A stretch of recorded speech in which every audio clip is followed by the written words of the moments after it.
Today we're going to talk about the 3 worst ways to meal plan. And I just feel like most women don't realize that getting meals on the table, healthy meals, they think that it's too hard, and it's really not that hard. So I'm really going to put you at ease here, give you some really great tips of what you can do. But let's first talk about the worst things that you can do to meal plan.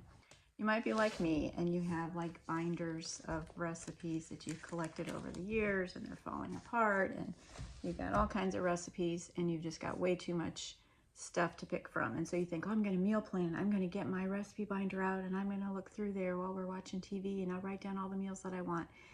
And you just end up getting way overwhelmed and it takes too much time and you're just like, forget it, I'm not going to meal plan.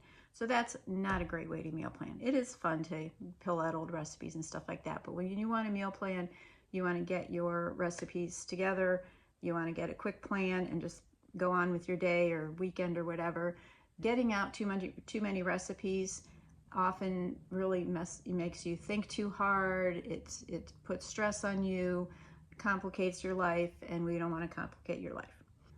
So the second worst way to meal plan is to get a bunch of books from the library or just find places on the internet and just keep downloading recipes and printing things off and stuff like that, saving a bunch of stuff to Pinterest. That just also messes with the bandwidth in your brain and with your time, and you just get so frustrated and overwhelmed. Oh, there's just too many recipes. I just can't deal with it. Too many new ingredients. It does take more time to make a new recipe than it does, time-tested recipe. Not that there's not a good time to do a new recipe, but one of the bad things about meal planning is, or one of the things you can do badly with meal planning is trying to pull out too many new recipes. The third worst way to think about meal planning is to have a bad mindset. You think, well, I'm not a good cook. I don't really know what I'm doing. The food is so expensive. I just can't even think about what I'm going to do. And that's not a good way to approach meal planning. What you need to say is, hey, I got this. I'm going to make this plan. Heidi's going to show me how to do this. I have the whole internet at my beck and call. I can look up anything.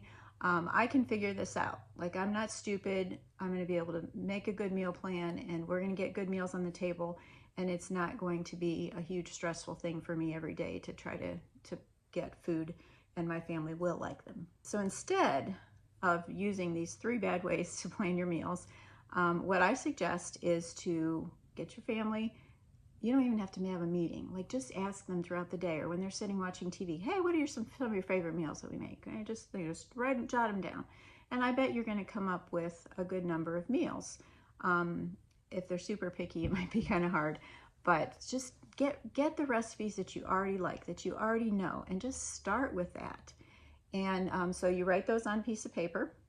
Say you come up with 30 meals, which is a lot. Pick 10, pick 5, write them on a piece of paper. Then look at those meals and say, we need these ingredients to be able to make those meals. So then you write the ingredients that you need to buy for those meals.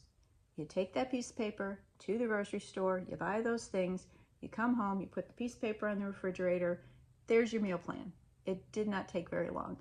And it's already, then all you have to do on the next morning or one of the mornings that you're going to cook, go to the refrigerator, you look at the meal plan, you're like, well, I feel like making this one today.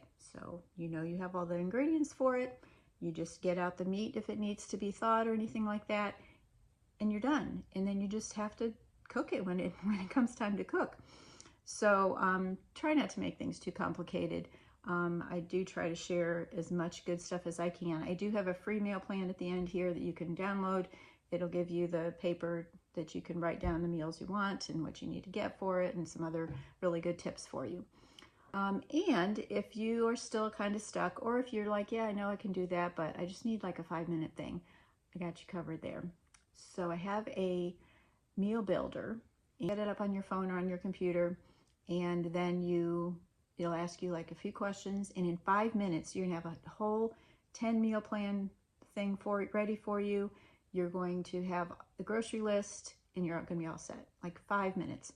So if meal planning stresses you out, if you're just tired of trying to figure all this out, I got you covered. The meal builder is in there. So you can download the free meal planner guide if you want to, and that has a discount code to the meal builder, or you can just go straight to the meal builder and go from there. And so, you don't have to make this so hard, really. Meal planning does not have to be hard. You can do this, and let me know if you have any questions. Please leave comments and let me know, where I'm missing something in your life that's causing you too much stress about meal planning. And let me know if you have any questions. Take care.